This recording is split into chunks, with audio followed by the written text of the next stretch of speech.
Dan ada kelainan dia dengan Tanah Semenanjung. Kerana kita di situ berhubung kait dengan proses yang ada, iaitu yang saya nyatakan bila Datuk Speaker nyatakan perundangan. Ya, bila lihat menteri boleh berbahas tapi tidak ada yang boleh menyekat, tak apa, tak jadi masalah. Jadi ini saya tanya sikit tentang undang-undang yang ada ini. Pertama, kalau kita melihat proses dia saja, ya, kena kita di parlimen ini ialah untuk menggubal undang-undang, memperbaiki undang-undang. Saya tidak ada masalah, kena kita nak be very progressive dari segi perundangan supaya kita perbetulkan. Jangan yang tak berhak mendapat hak. Jangan yang berhak tak dapat hak. Ada di kawasan saya, di Semporna, 6 orang adik-beradik. 5 orang ada dia punya IC dia. Tapi 1 orang tak ada dia punya keterangan, tak tahu pasal apa sebab sebenarnya oleh kena kemungkinan pentadbiran jabatan pendaftaran yang ada. Dan saya berharap usaha ini akan bukan hanya membabitkan dari segi pematuhan undang-undang. Datuk Speaker, 161E kurungan 2. No amendment shall be made to the constitutions without the concurrence of the Yang di-Pertuan Negeri of Sabah or Sarawak or each of the state of Sabah and Sarawak concerned. Dan itu perlembagaan.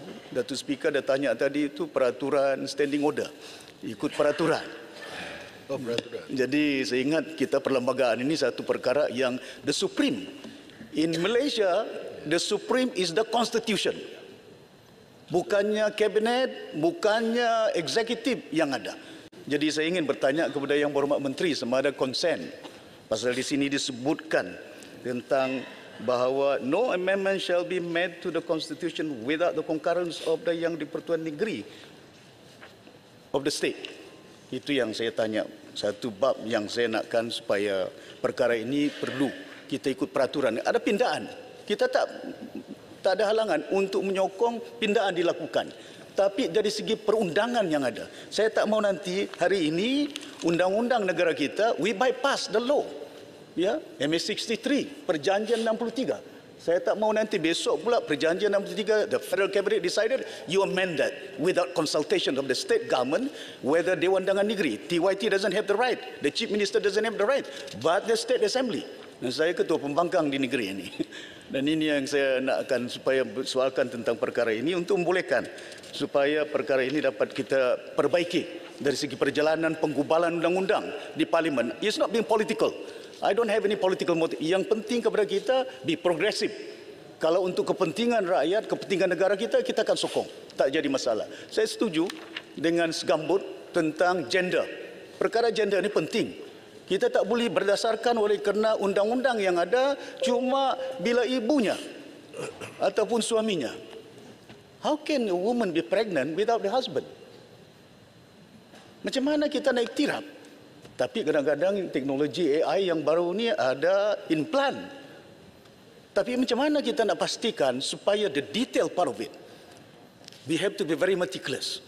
Supaya kita tak mau nanti perkara-perkara seperti yang berlaku illegal. Saya ni digelar PTI. Isu di Sabah. Kadang-kadang itu. Mak saya orang Tidung. Mak dia. The mother is a Tidung.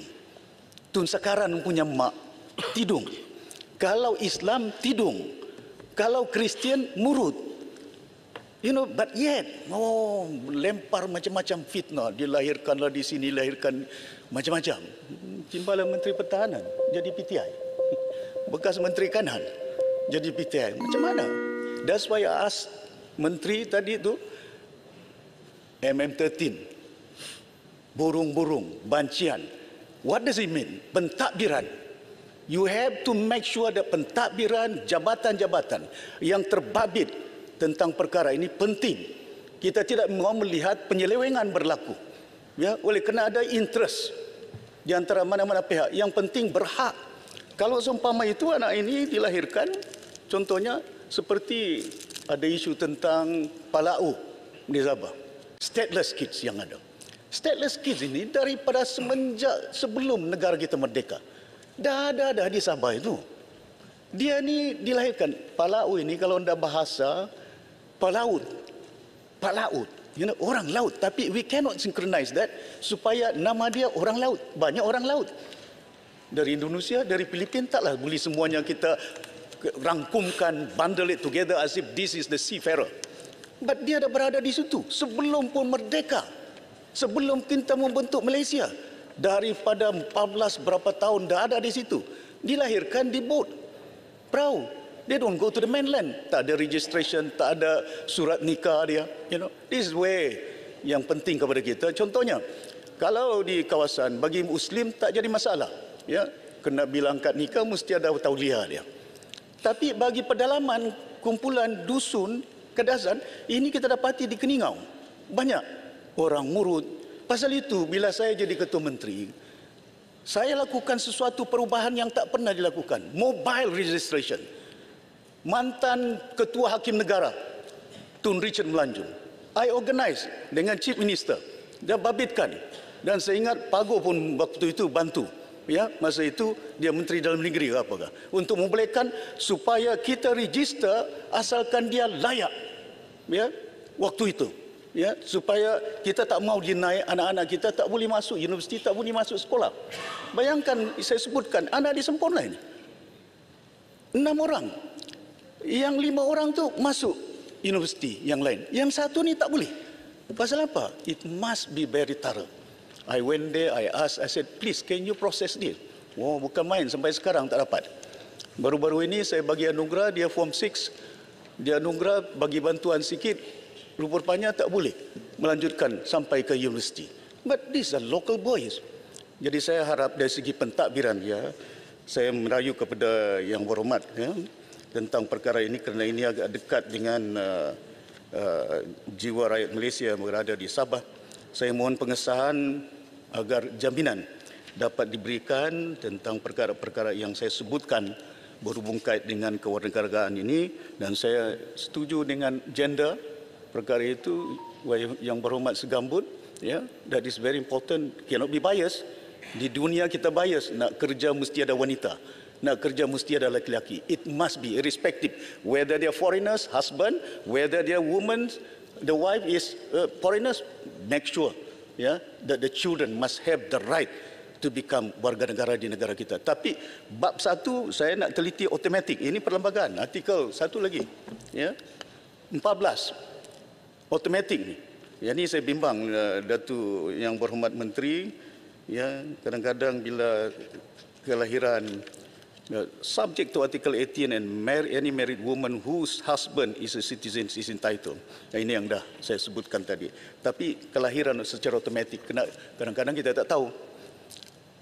Anak-anak datang di situ, dilahirkan. Tak tahu dari Jerman ke, daripada Amerika ke, do they have the right? Just because they are born there. Unless they are after independent, before independent, that is different story. Jadi saya tekankan tentang minta supaya jaminan daripada yang berhormat menteri supaya proses yang ada ini mematuhi perlembagaan negara kita, satu bab, dan yang satu bab tadi stateless people yang ada, Palau itu juga merupakan di antara masyarakat yang mempunyai hak, mungkin bukan lagi menjadi kebimbangan dalam gelanggang politik ni. Kita nafikan, tak ada sekolah mereka, tak ada kerja. They cannot have access to health. They cannot have access to education. Dan kita boleh bawa segala pekerja daripada luar negara, Bangladesh lah, daripada India. They are here for more than 60 years as a labour force. If we are able to tap them dengan izin, masyarakat tenaga buruh yang ada, bukan mungkin oleh kena ada IC dokumen yang ada. Dulu kita nak bagi masa kerajaan dulu, saya ingat PSS nak bagi. Kita PSS sila gulung. Saya minta supaya tangguhkan sementara sehingga kita dapat bawa itu menjadi satu perkara. Bukan tidak ada usaha, tapi saya yang berhormat Datuk Speaker, saya merayu sungguh supaya apa yang telah sebutkan ini akan mendapat perhatian daripada yang berhormat Menteri. Terima kasih banyak. Terima kasih yang berhormat sempurna. Berikut saya mempersilakan yang berhormat Pago. Terima kasih Yang Di-Pertua. Seperti mana ahli-ahli yang berhormat sedia maklum, kewarganegaraan adalah anugerah yang tertinggi negara dan ia tidak boleh diberikan secara sewenang-wenangnya. Perlembagaan Persekutuan meletakkan syarat-syarat yang ketat untuk melayakkan seseorang individu menjadi warga negara Malaysia. Pada masa yang sama, dasar mengenai kewarganegaraan juga mestilah mengambil kira hak-hak yang sah bagi setiap individu, terutamanya golongan wanita dan kanak-kanak. Justru saya menyambut baik pindaan bahagian kedua jadual kedua Perlembagaan Persekutuan ini yang memberikan hak kewarganegaraan secara kuat kuasa undang-undang kepada kanak-kanak yang lahir di luar negara yang ibunya pada masa kelahirannya merupakan seorang warga negara Malaysia. Dan pindaan ini, Tuan Ketua, adalah selaras dengan Manifesto Perikatan Nasional pada PRU yang ke-15. Saya juga bersetuju dengan pindaan yang memberikan hak kewarganegaraan secara kuat kuasa undang-undang kepada anak-anak dalam kategori ini hanya untuk satu generasi sahaja. Dan bagi saya ini adalah suatu mekanisme kawalan yang penting untuk memastikan kelonggaran kepada hak kewarganegaraan yang diberikan melalui pindaan perlembagaan ini tidak disalahgunakan. Saya percaya kita sebagai rakyat Malaysia yang setia kepada negara tidak mahu suatu masa nanti wujud suatu generasi warga negara Malaysia yang melaksanakan hak-hak sebagai warga negara termasuk hak untuk mengundi dalam pilihan raya tetapi seumur hidupnya tinggal di luar negara dan tidak menumpahkan taat setianya kepada Malaysia. Saya juga ingin menyentuh pindaan bahagian kedua jadual kedua Perlembagaan Persekutuan yang memperuntukkan hanya kanak-kanak yang lahir dalam persekutuan dan sekurang-kurangnya seorang daripada ibu bapanya seorang warga negara pada masa kelahirannya layak untuk mendapat kewarganegaraan melalui kuat kuasa undang-undang. Dengan pindaan yang dicadang ini, anak-anak yang ibu bapanya pada masa kelahirannya merupakan pemasyarakatan tetap tidak lagi layak untuk mendapat kewarganegaraan secara kuat kuasa undang-undang. Dan saya berpandangan pindaan ini agak perlulah diteliti semula Yang Berhormat Menteri. Seperkara lagi ialah mengenai penurunan had umur kewarganegaraan di bawah perkara 15A daripada 21 tahun kepada 18 tahun. Saya tahu terdapat kes-kes permohonan di bawah perkara 15A yang mengambil masa yang agak lama untuk diproses. Oleh sebab itu, semasa saya menjadi Menteri Dalam Negeri, kita telah memperkenalkan suatu SOP khusus untuk mempercepatkan tempoh pemprosesan permohonan di bawah perkara 15A dan ini saya fikir adalah penting kerana ia melibatkan kanak-kanak dan jika berlaku kelewatan dalam pemprosesan permohonan maka terlepas peluang untuk memperoleh kewarganegaraan kerana mereka sudah pun melebihi had umur. Justru itu bagi pandangan saya secara pribadi umur 21 tahun yang sedia ini dalam perlembagaan agak wajar dikekalkan kecualilah jika pihak KDN dapat memberikan suatu jaminan bahawa semua permohonan di bawah perkara 15A diproses secara fast track dengan izin untuk mengelakkan permohonan yang layak terlepas peluang untuk mohon sebabkan penurunan had umur tadi. Tuan Ketua, saya faham bahawa pindaan perlembagaan ini bertujuan untuk memperkemaskan lagi undang-undang kewarganegaraan. Namun masih terdapat beberapa kelompangan khususnya mengenai kebajikan kanak-kanak dan kaum wanita yang masih perlu diperbaiki. Saya dalam beberapa ketika yang lalu telah memenuhi banyak CSO badan-badan bukan kerajaan yang menyatakan rasa kebimbangan sekiranya pindaan perlembagaan ini diteruskan tanpa mengambil kira kepentingan kanak-kanak khasnya dan juga wanita. Saya fikir kalau sekiranya perlu maka mungkin perlulah dirujukkan ke sebuah jawatan kuasa khas terlebih dahulu. Bagaimana yang saya fikir begitu sebelum dapat diluluskan supaya perkara-perkara yang saya bangkitkan ini dapat diteliti semula dan juga ditambah baik. Terima kasih, Yang Ketua. Terima kasih Yang Berhormat Pak Agong.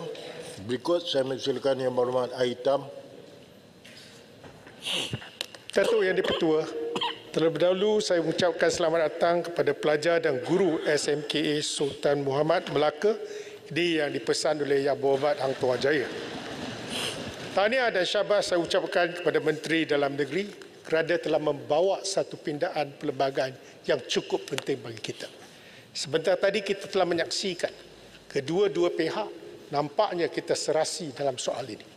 Kerana apa yang penting ialah semasa zaman COVID, kita dikejutkan dengan satu keputusan perintah mahkamah, iaitu mereka telah membuat satu perintah, iaitu kes warga negara wanita Malaysia yang melahirkan anak di luar, mereka telah buat kontes di mahkamah dan akhirnya keputusan tamat daripada mahkamah ialah kewarganegaraan patut diberikan kepada wasiat ataupun anak kepada warga negara ini. Jadi apabila berdepan dengan situasi, saya masih ingat masa itu saya dalam kabinet dan kita berbincang dan masing-masing atas dasar menghormati dan hak saksama antara lelaki dan perempuan, kita kena melakukan sesuatu termasuk membuat konsultasi dengan Majlis Raja-Raja. Saya masih ingat lagi. Dan selepas kita telah bertukar kerajaan, saya nampak inisiatif ini diteruskan. Yang lebih baik ialah Yang Berhormat. Saya kena yang baik itu saya kena puji Yang Berhormat, bukan kena Yang Berhormat kawan saya. Yang saya tahu, Yang Berhormat Menteri ini, dalam masa kita nak meminda, nak bawa rang undang-undang ke Parlimen ini, Yang Berhormat telah meluluskan banyak kes. Daripada yang tertunggak 17,203 kes, nampaknya 67% iaitu 11,465 telah diselesaikan di bawah perkara 15.2, 15A dan 19.1. Dan saya rasa ini adalah satu keputusan yang baik kerana melihatkan bagaimana komitmen yang telah diberikan oleh Menteri. Saya sendiri secara peribadi di tempat ini telah membangkitkan satu kes pada tahun lalu November. Ini adalah orang yang saya tersempak di Batu Pahat ketika saya menghadiri mesyuarat di pejabat daerah. Dia ini datang tengok muka, saya tengok muka dia pun pernah saya lihat. Dia menangis dalam muka surat pertama akhbar. Saya tanya, kenapa anak ini tak pergi sekolah? Dia kata, belum dapat permit. Dan sebab itulah saya bangkit di sini pada November tahun lalu. Dan lalu saya telah berbincang dengan pihak menteri dalam sebulan lebih meneliti kes ini. Warga negara Malaysia terpaksa resign yang bekerja di Germany. Suami dia Indonesia, sekarang jadi orang Jerman. Dan kedua-dua adalah expatriate, terpaksa balik untuk melahirkan anak keduanya kerana apa yang dilalui itu sangat teruk. Kes pertama, adik ini Mia, nama dia Mia. Mia ni, dia balik ke sini tak boleh masuk sekolah. Dia menangis. Dan apabila ibunya menangis depan surat khabar, dia menjadi salah seorang jurucakap dalam Family Frontiers. Dan sebab itulah banyak lagi golongan profesional yang mereka memang mendahagakan kewarganegaraan untuk anaknya. Itu adalah keadilan yang diperjuangkan oleh mereka. Dan sebab itu saya kata, ini memberi satu kesaksamaan dari segi gender, baik pihak sini atau pihak sana, dan kita sepatut menyokong. Ini kes pertama. Anak adik dia kepada Mia ni dilahirkan di Malaysia tak ada isu. Tapi kakaknya. Tapi atas bantuan Yang Berhormat dengan menggunakan kuasa undang-undang lama yang ada, Yang Berhormat telah luluskan dan serahkan pada 18 Disember tahun lalu. Tahniah dan syabas Yang Berhormat. Orang yang menerima surat ni secara peribadi pagi ni beritahu saya kena ucapkan terima kasih kepada KDN kerana membuat keputusan dan anak dia dah bersekolah di sekolah kita.